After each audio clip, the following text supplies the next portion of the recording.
Hello and welcome to my channel. My name is Dylan. It's very nice to meet you. This is actually my first video that I'm making for myself. Usually you can find me over on the Heartfire Media channel where we talk about all things RPGs, particularly LARP and tabletop RPGs. But lately I've been bitten. Rather, actually, I've been absolutely consumed by the Warhammer bug. Specifically, Warhammer, the old world, because honestly, I'm just a huge nerd when it comes to all things fantasy. That's my jam. I've never really been a sci-fi guy. 40k never really appealed to me. It's always been fantasy. And I, like many people that I've been talking to over the last while, used to collect Warhammer Fantasy back in the day, way before GW killed it off, right? And I've been so delighted and lucky and happy to get back into Warhammer Fantasy in the form of the old world and finally have an excuse to break out my old models and, of course, to collect new ones. However, as much as I love the hobby side of things, the painting, the building, and everything that comes with that, the element of the game that really captures my attention and has the chokehold me is the game. It's the game itself. I love strategy games. I've got hundreds of hours in all of the Total Wars, if not thousands, to be honest.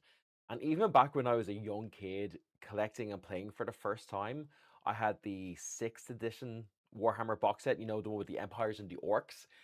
I would play against myself on my kitchen table because I was just so into the idea of it as a strategy game. It's the type of gameplay that I really orientate towards and I just get really sucked into. And so since getting back into the game, into the hobby as a whole, at about this time last year, I started an escalation league online with some of my friends and we were using Warhol so that we could just learn the game, get to grips with it, see if people wanted to collect it. I kind of always knew that I did.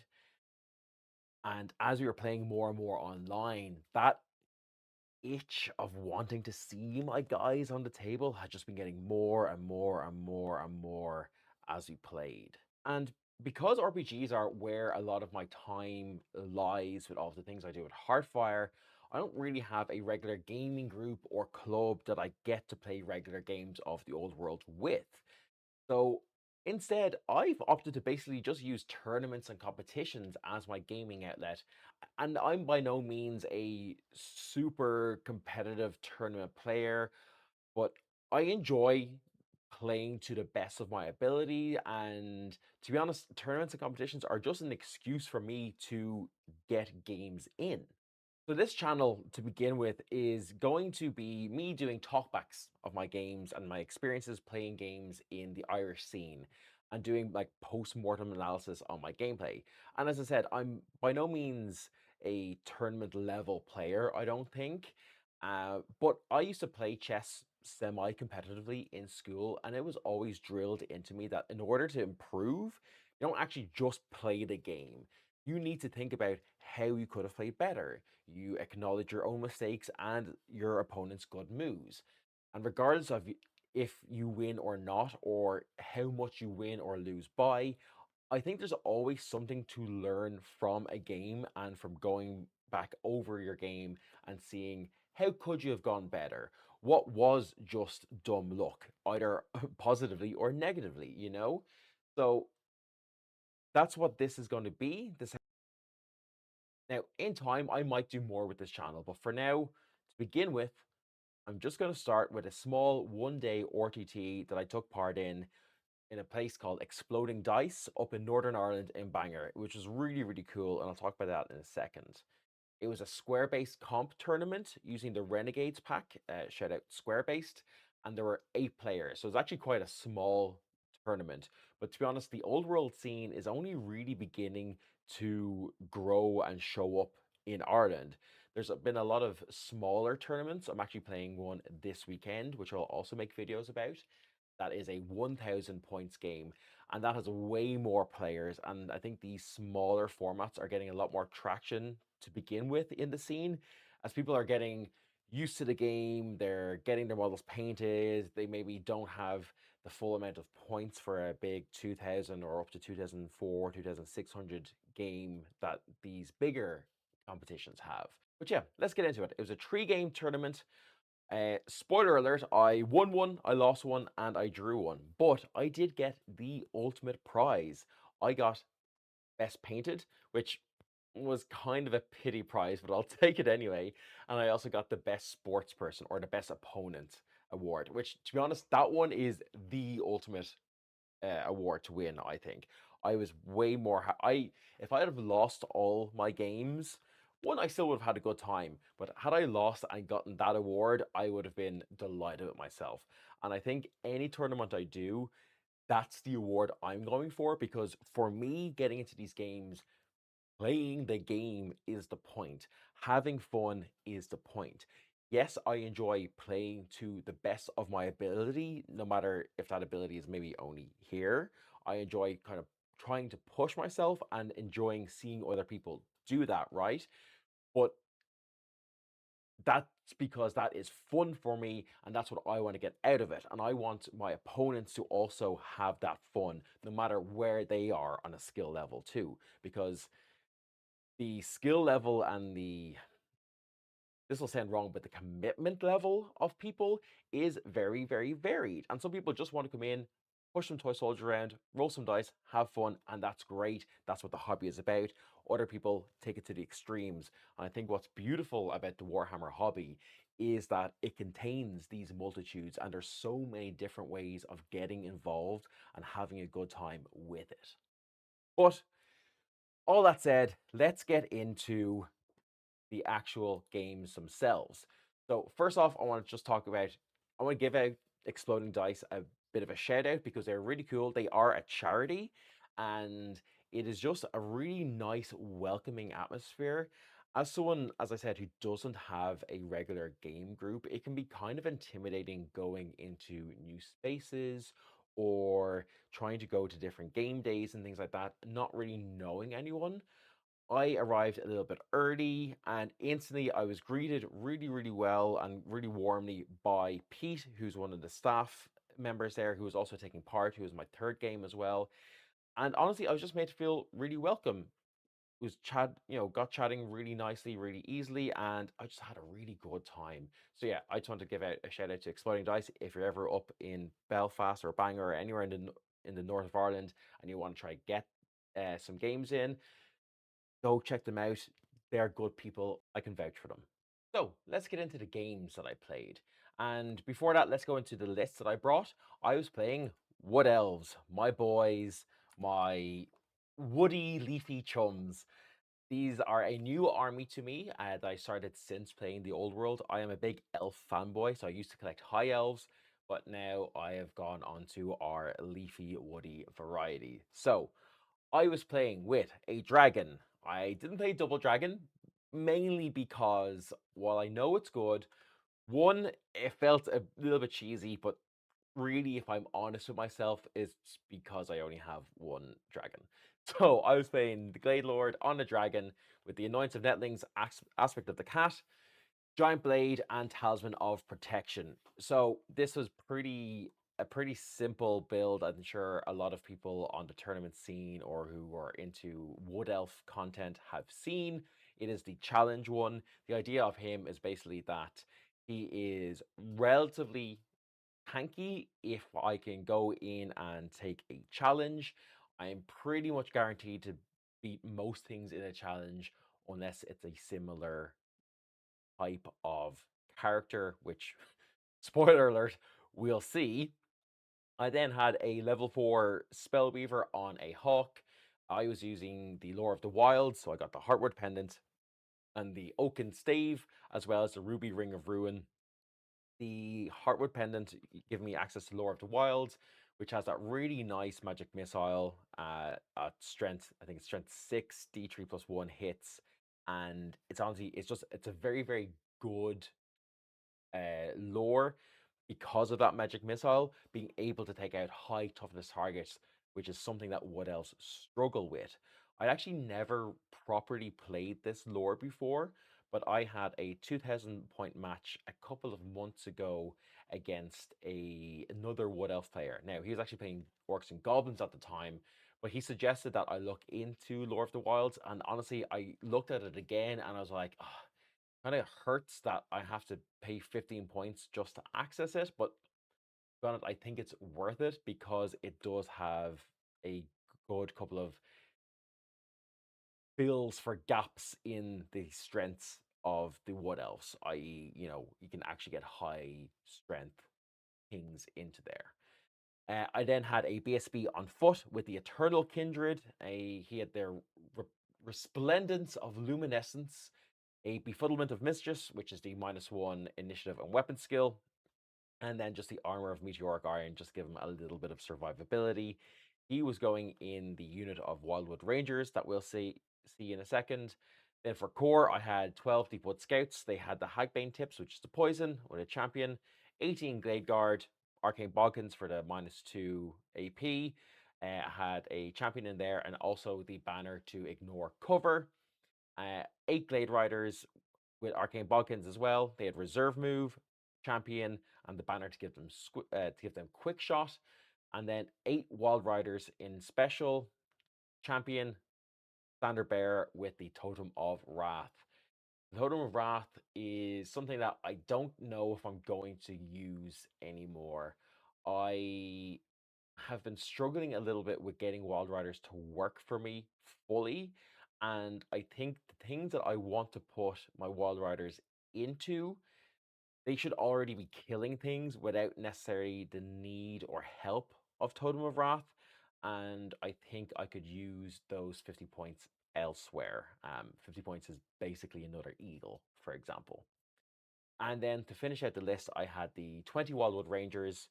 They had a full command and the Monster Hunters Tapestry, which I'm also a little bit unsure of. On one hand, the Monster Hunters Tapestry makes sure that anything that can stomp also probably causes fear, and that means I'm almost guaranteed to beat that in combat. However, it's just yet another reason for anything that causes, monstrous infantry, monstrous cavalry to not want to go into this block. So am I kind of doubling down on making it, not a juicy target for creatures like that in the same way that I'm wasting points with my Totem of Wrath?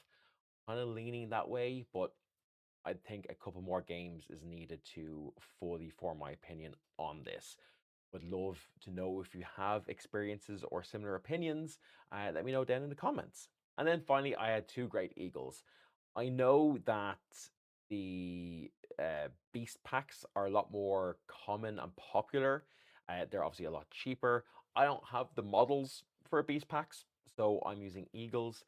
And to be honest, a Great Eagle can take down a war machine pretty handily. They can even take down small units of archers and things like that. So I don't hate them, and having fly just means that they can get into the back ranks a little bit better, and that to me is really, really important. All in all, my list kind of aims to do a few things. It is, in an ideal world, having the Rangers in the center of the board. It is having the Eagles on the flanks to either distract, delay, or go, screen for flankers and also screen my Wild Riders. Wild Riders ideally on the flank to come in, sweep through things and into the back ranks of things, get a nice flank charge in there, kind of game over for anything that a Wild Riders can flank charge. Obviously, that's hard with Frenzy. And then the Glade Lord on the Dragon, really there to pick out enemy characters, go for the enemy general, and then the Spellweaver to kind of control the magic where possible with the Broken Stave, or Oaken Stave it's actually called, but yeah, it's the Broken Stave, let's be real. And also use, if I get lucky on the spell selection, to get the big magic missile to take on big targets. So, how did this work out for me?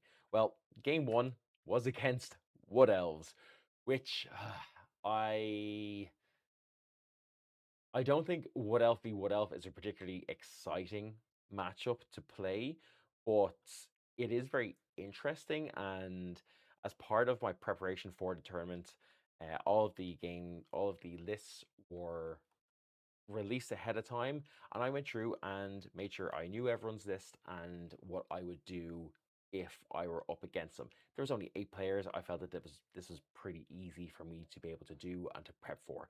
I don't know that I would do this for every tournament. So my opponent's list was Double Dragon. He had one lord that was pretty much the same as mine. It was the Annoyance of Netlings and Aspect of the Cat. 5-up armor, 5-up ward, very standard, no big output on him. And then the other dragon was the Armor of Destiny, so having the 4-up ward save. He then had a Waste Stalker, which I thought was interesting, with Ascende's Bane and the Hail of Doom Arrow, which, to be honest, I've always kind of overlooked. And then after seeing it in action, I don't hate it. I think this is quite an interesting tool up. Then for core, he had 6 Glade Riders that were Ambushers and Truthlight Arrows, 11 Glade Guard, 6 Glade Riders with Reserve Move, also Truthlight Arrows, and then a block of 16 Dryads, which again, really interesting. I was like, this is a different type of list than I was expecting. He then in special had 3 Warhawk Riders, which I've tried out before. I'm not a huge fan of them. I think they die too easily, especially for their points. Just think that they're kind of 140, 150 points that you often give up. He then had 3 Treekin, which I do quite like as tough models, which kind of fill a niche in the Wood Elf roster. He then had 8 Way Watchers with Arcane Bodkins, which I have underrated for sure. And then finally a Tree Man. So a pretty nasty list with the Double Dragon. And this was kind of one of those lists that I was very much afraid of going into this because I don't really have the tools to deal with double dragons. Don't have the strength in output. One of my dragons against one of his dragons is a tough fight. But yeah, I have my notes here for what my thoughts were going into the game and during prep in the days before. Um, as I said, the main threat is the amount of shooting and the double dragon. I don't really care about the tree man, it's too slow and I think not survivable enough. I think I could pin cushion it or take it down with my magic missiles, or if I needed to, just position it in such a way that it's going towards my Wildwood Rangers, which would easily make mincemeat out of it. I thought that his small units were going to be my shooting priority, and that going first here would be crucial because realistically, I can't outrange him like I could with other shooting armies. But if I couldn't, that I needed to deploy to outline aside him. I was really wary of his Way Watchers scouting and being able to do to my small units what I want to do to his small units, which is shoot them. I was thinking maybe I need to have my dragon deployed in some way that I can charge them, which would have been fine. Um, but at the same time, I thought realistically his main threat is the dragon or his 2 dragons, and I need one of my dragons to pin one of them down. One of the dragons was very tough, and one was relatively tough. The 5/5 was a nightmare in combat because it'd be -1 to hit and was re-rolling hits. So I didn't want to put my general into that one because I, it was an even game and it's just going to come down to luck. And I don't like leaving things to luck. So I thought I'm going to fight his 4/4, even though it's a 4+ ward save. The odds were slightly more in my favor against that. Particularly if I could debuff that 4-up ward dragon's strength and kind of give it, just kind of tip the scales in my favor a little bit. And also, if I could give myself regen via magic, he had no dispelling, so I knew I could kind of dominate that game as necessary, which would give me the edge, and then basically just use all of my shooting to shoot the 5/5. However, as I said, I also want to shoot the small units. So already I've got too much target saturation, which is very hard to deal with. I needed to be aware of him shooting my Forehawk. So I could play defensively until it's safe for her to get out. I don't need to dispel with her, so she doesn't need to be in the field to have that 24-inch dispel bubble. So basically the idea was just keep her back, and you know, if needed, she could be a screen for the Wild Riders. And then realistically, she's there to threaten the dragons either with debuffs, buffs on my own dragon, or the magic missile. The tree units were all dealt with by my rangers, so that was fine. That was just going to come down to deployment. And then, yeah, I can, if I needed to, I can slow the treekin or the dryads down with my eagles. And then my eagles can also charge into the glade riders or the glade guard to either distract them, just kind of stop him shooting me, or to hold them up.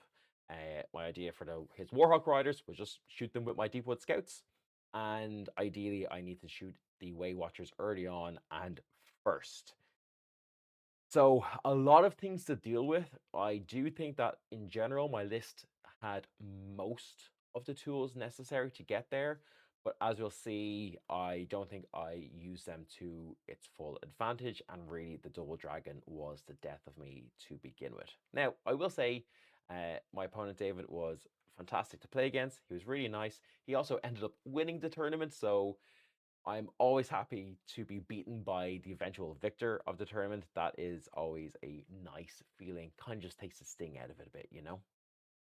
So let's get into the game itself. As you can see, this was the initial terrain setup. Pretty basic.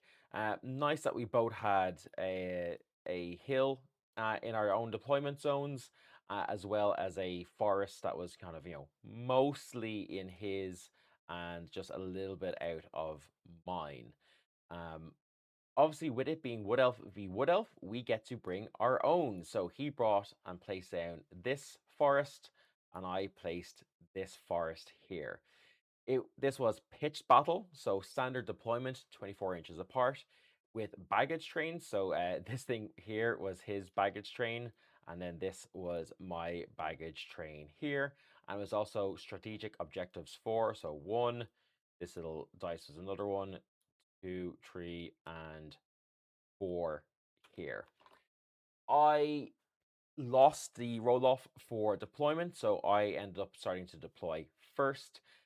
Basically, just started. I can't remember the specifics of the deployment, but I started off with my eagles. He very much committed over here to all of his tree kin. So you can see his tree man up here. The dryads were in close order formation or open order, not skirmish, basically. And then the tree kin up here.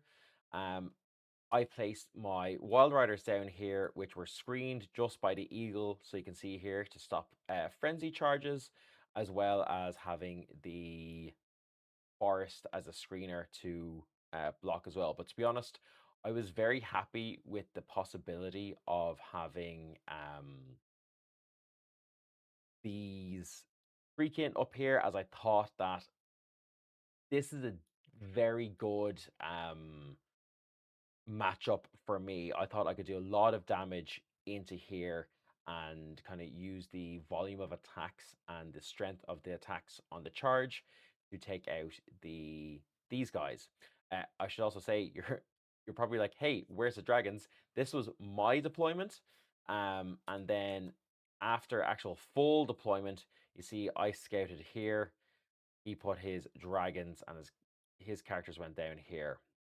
So this then changed my thoughts of this being nice because, uh-oh, there are dragons coming for me, and that's not great. I also, as you'll see here, this is one of the key mistakes I made early on. These are pretty much just on the battlefield edge. Note to self, and you'll see why in a few minutes. Always have these maybe 3 inches from the board. He wasn't playing Magic, so there was no wind blast to be worried about, but I just think that's a habit I need to get into, and you'll see why. I was very happy with my Glade Riders in here. The idea for them was to be able to use reserve move to peek in and out of this wood, and then also to be able to score this objective if needed. I had a lot of my shooting against his shooting. This was really a Vietnam style, us shooting each other from the trees matchup. I was happy with being able to deploy behind the hill in order to be able to move forward. You can see this row of dice here was the 24-inch mark. He, in turn, did a very kind of similar setup with his Glade Guard, and then he had his Glade Riders here behind it, his Warhawk Riders here behind it, and then his Way Watchers, which you can maybe just about see in the forest here. So, a lot going on. But to be honest, I felt pretty good about deployment until these dragons. These dragons really was what was worrying for me. I had deployed my dragon very centrally because I knew I needed to be able to respond to wherever his 4-up dragon went. So yeah, and as a note, his actual green base is the base of this dragon, just due to the wingspan and everything. He couldn't place it there. You'll see that a couple of times throughout this.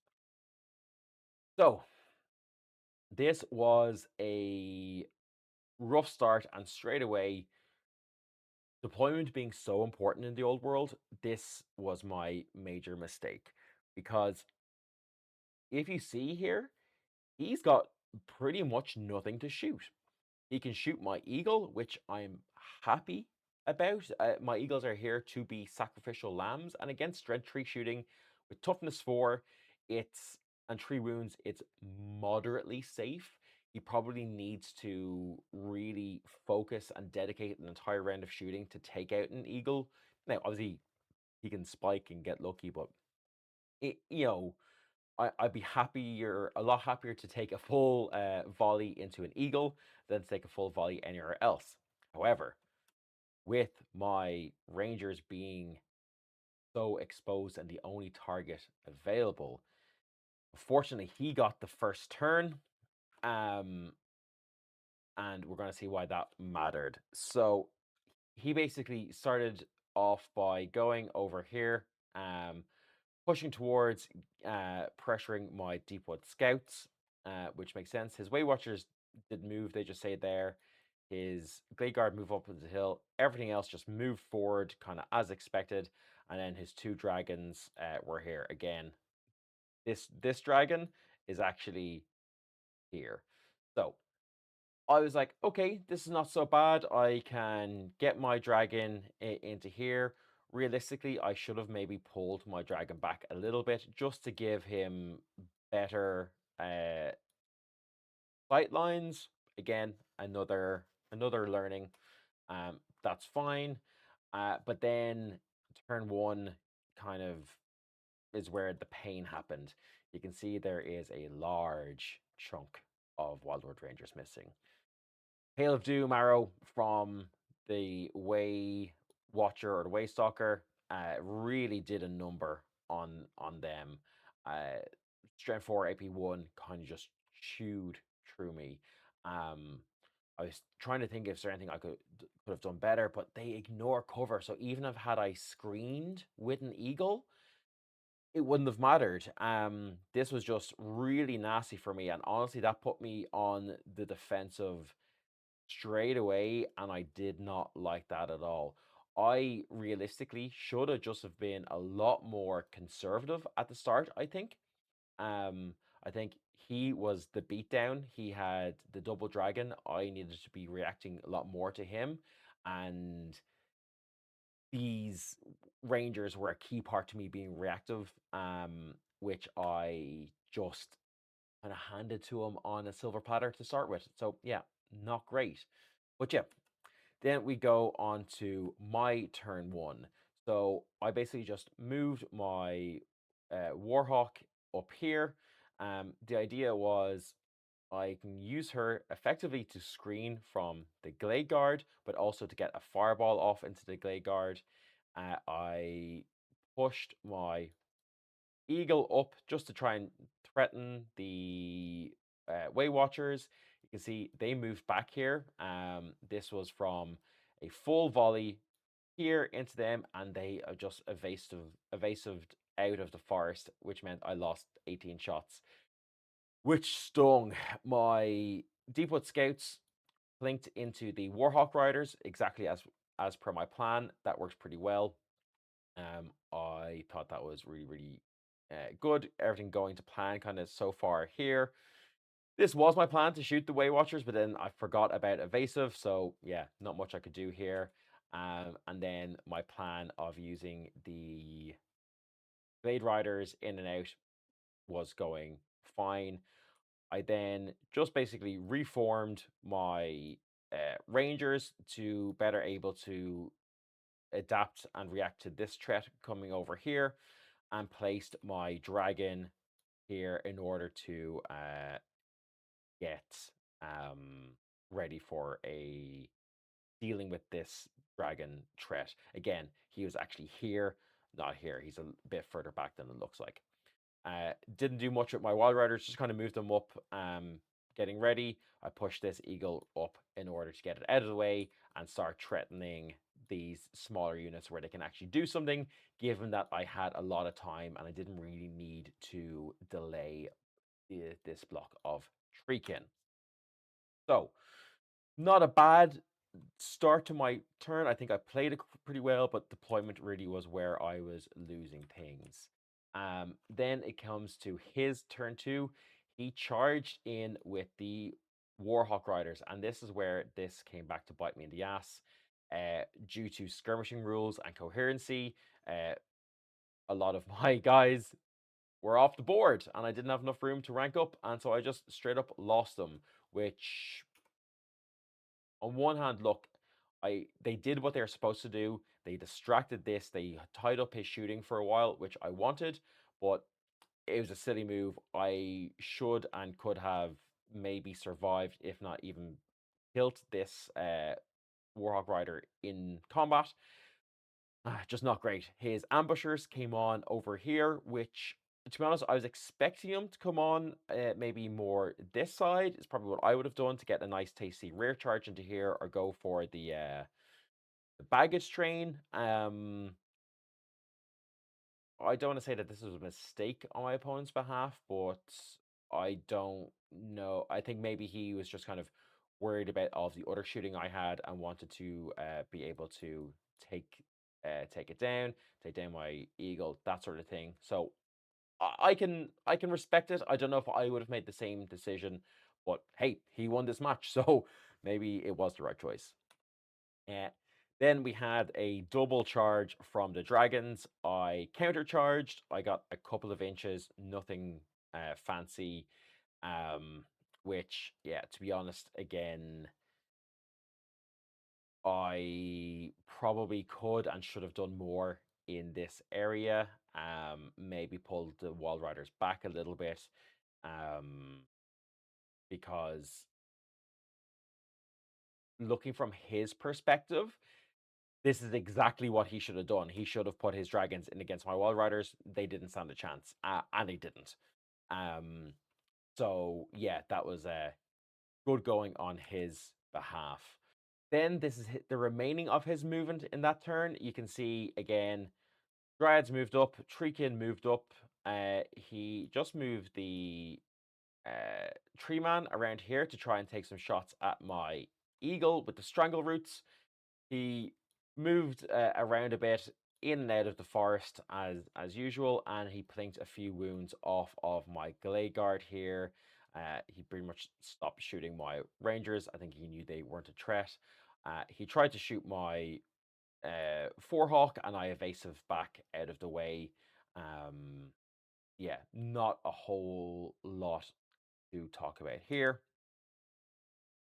And then we come to my turn. So, as you can see here, the scouts got wiped off. The Warhawk lead off the board to protect him, which made sense. I just positioned my Rangers over here. My Wild Riders, no surprise, got destroyed. I don't even think I did a single wound off any of the dragons. And then tried to, activate my plans that I had in place to go and take out his dragon. So this was his 4/4. This one here is his his 5-up dragon, which is also his general. So I thought, look, I'm going to go in here. I know realistically I'm going to get a flank charge here. Also, this my dragon is actually orientated this way, but again, just with so many dragons and so many wings, couldn't orientate him that way. So that's how he went in, with then these guys ready and willing to accept the inevitable charge. You can see here, I then went up with the eagle. A few more wounds were taken off the Grey Guard from magic missiles, and proving that the Lord of the Wilds is really good. One shot the tree man with Fury of Athalloran from my hawk, my 4 hawk, which you can see just behind here. I was really happy with that. I was like, wow, okay, I am sold on this lore. But yeah, not a whole lot happening here. He moves back, evasive a lot with his Way Watchers, which I then thought could be an opportunity if I can, because I could still see him. These guys ignore cover, and I could get a fireball or something in from my 4-hawk, which he can't evasive from. So I was feeling a little bit better about this, but this was a clusterfuck, to put it mildly. Which, yeah, you can see how that happened. Because you're probably like, huh, Dylan, where's your dragon gone? I rolled an 11 for my break test, despite only losing by 1. Yeah, then I got ran down. I did a couple of wounds, I think, to his dragon, but the flank charge and the combat res just meant that I lost overall, which is not great. His dragon charges into me. I challenge out with my champion just to kind of hold it. I've got a fair amount of combat res in here with a rank, a banner, a BSB, and close order, that I could maintain even with losing the champion. So I thought, well, maybe this will work against it.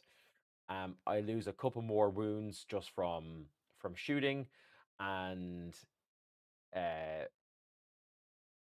you know, not a whole lot happens.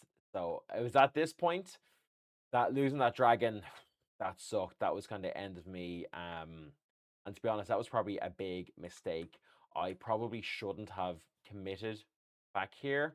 And realistically, I probably should have just waited. There was an opportunity for maybe me to go into the dryads and chomp up those, and because what he was going to do with these dragons was come here, chew through this, and go this way. I should have done the same thing with my dragon. Just turned it into a bloodbath and gotten more points. I think with hindsight, that was probably would have been my best option, because he was quite scared of the Fury of Athalloran from my 4-hawk. But hey, you live and you learn. Where are we? So yeah, this is how we ended up here. Then we move along, and yeah, the champion challenge was okay.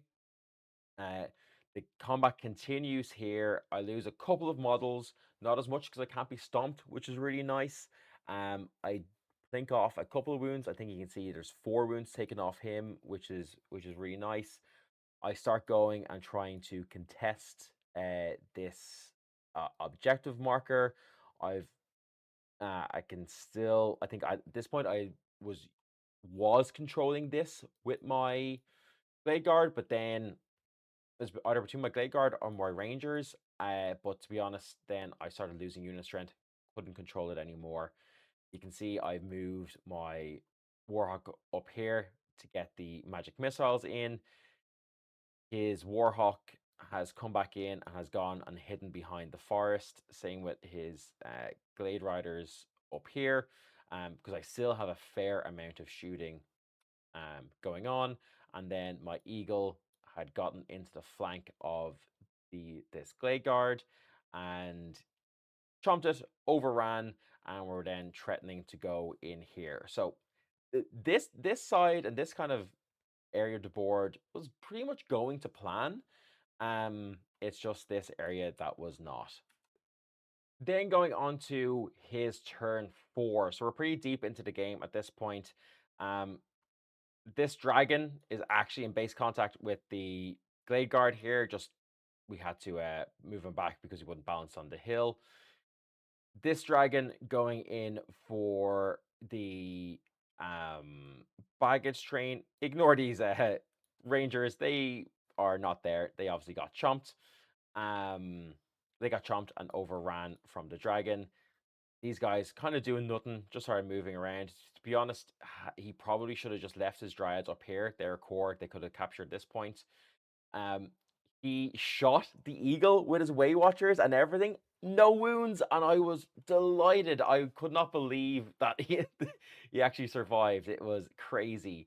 He took a couple more wounds off my Glade Guard or my Glade Riders with all his shooting in here. But yeah, this was kind of the beginning of the end for me, to be honest.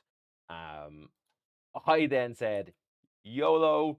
I charged in with my Glade Riders, forgot that these guys had True Flight arrows, therefore had Quick Shot and could still stand and shoot, because I figured with my initiative bonus and cavalry spears, I actually have a better chance of hitting them in combat.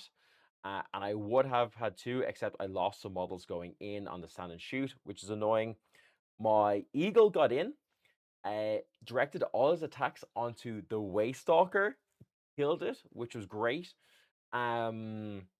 And yeah, then kind of moved my Forehawk up here just to be able to take advantage of line of sighting from the woods, and yeah, basically just ensuring that he couldn't evasive out of the way if the eagle died effectively.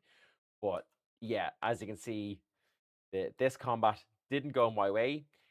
He starts hiding his dragons away from my magic missile that he was really afraid of.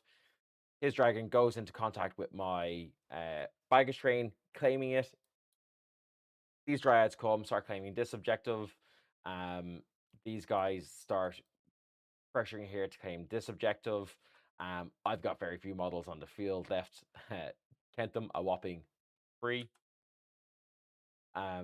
Eagle finally dies after all the Way Watchers kill it. They move in here to start trying to take down the Warhawk mage. These guys start claiming them. Bay Riders get finished. I think I just shot them with a fireball or some sort of magic missile. I wasn't hitting a lot of my magic missiles. A lot of the time, casting wasn't overly friendly to me, apart from one-shotting the tree man, so I won't complain too much. And then this was the end of the game. My sole remaining model was my Warhawk mage, who honestly, she was MVP of the entire game. But yeah, it is there. You can see that we are tallying up scores and the end of the game. Don't remember exactly what I lost by, but it was by a lot. And yeah, to be honest, it was a very good game. It was tough. It was sad to have the Wood Elves fight the Wood Elves in the first round. Civil War helps no one, and yeah, I so I think what I did wrong or what my opponent did well. First off, what he did super well at the start, as I said, was having these dragons over here, threatening my Wild Riders, and identifying that my Wildwood Rangers were going to be problems for him and neutralizing them effectively. So, rather unsurprisingly, this game was lost in the deployment zone. I think how I played and positioned was mostly pretty okay during the game, but these Deepwood Scouts here could and should have done more had they not have been deployed so close to the edge. I should have been more reactive and defensive with my Wildwood Rangers, just pulling them back a little bit, perhaps knowing that, hey, even if my Glade Guard got shot or something instead, having these at the end would have done a lot more as a full block. And then I'm I don't think I would do anything differently with my dragon. I think maybe, as I said, pulling it back a little bit more to have just wider arcs, because I placed him down before my opponent placed his dragons down. That really, I just think that this flank here won him that game. I had bad luck with losing my dragon on the bad break test and the flea. But yeah, ultimately a very tough list and to go against. But I think I did probably about as well as I could have. And look, that's all you can. That's all I can hope for. So yeah, hopefully you enjoyed this battle report. I've definitely learned a lot from it, and I will be back the next time for my second game, which I did win against vampire counts. If you've enjoyed this, if you enjoyed listening to me talk about Wood Elves and my experiences playing them, this is a new channel. I would really, really, really appreciate some subscribers, some likes, some comments, all of that kind of good stuff, just to help me grow a bit. I have no wild aspirations with this account. I just really love this hobby, and I would love to be involved, hear your experiences. If you have any comments, critiques on my list, on how I deployed, how I played, would love to hear them. As I said, I'm not by any means a world-class player, and but I am very much willing to learn, and I just enjoy improving myself and getting better at the game, because that is fun for me. So thank you so much for listening. Until next time, my name has been Dylan. If you're interested in D&D podcasts or TTRPG actual plays or getting into LARP, go check out Heartfire Media, where you can learn all about that kind of stuff over there. Until then, bye.